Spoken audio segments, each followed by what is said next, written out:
तो उस गधे में और तुम में अंतर क्या है? आप भी तो गधों की तरह ढो ही रहे हैं,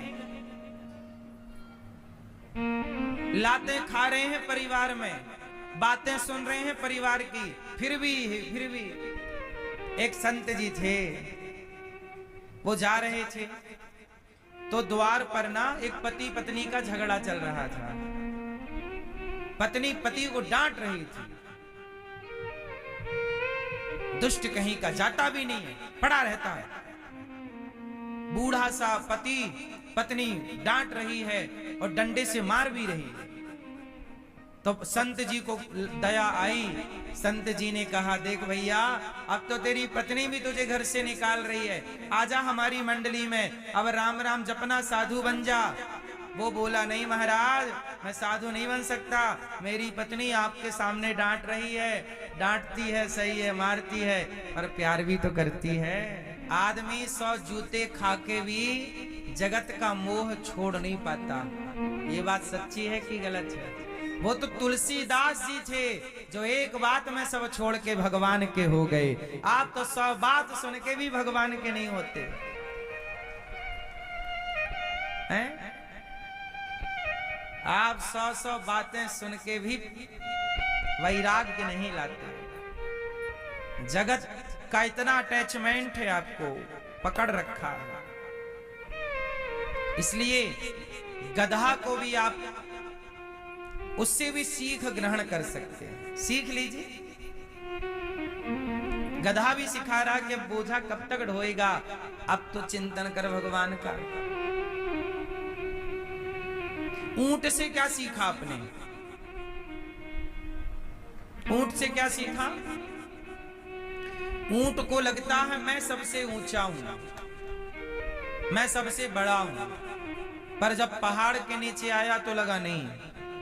तो क्या बोली कहावत के आया ऊंट? हाँ, ऊंट से आप ये सीखो कि वो अपने से बड़ा किसी को नहीं मानता।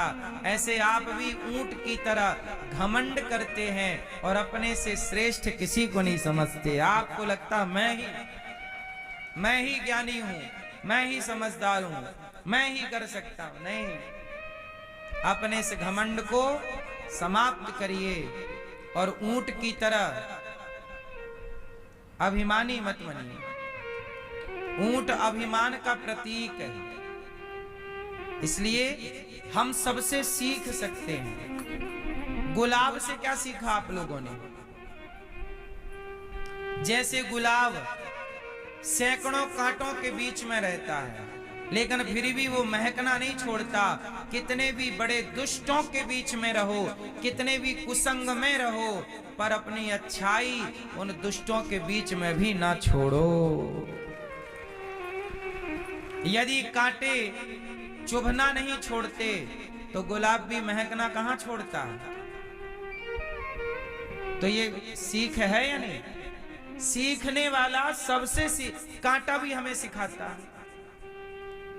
इसलिए कहता हूं, अपने जीवन में सीखते रहना, सीख जरूरी है। हम लोग हर वस्तु से, हर व्यक्ति से सीखते हैं, इसलिए हर वस्तु गुरु है और हर व्यक्ति गुरु है। दत्तात्रेय जी ने 24 गुरु बनाए। हम कहते हैं हर व्यक्ति से सीख लो।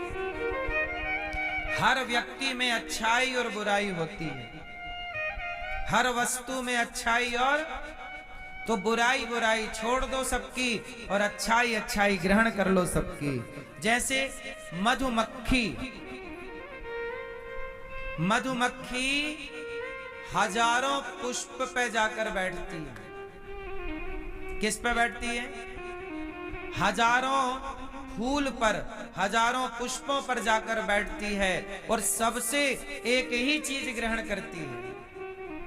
क्या क्या? शहद, अच्छाई, मिठास, पराग।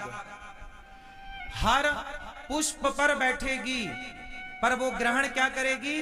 अपने मतलब की चीज।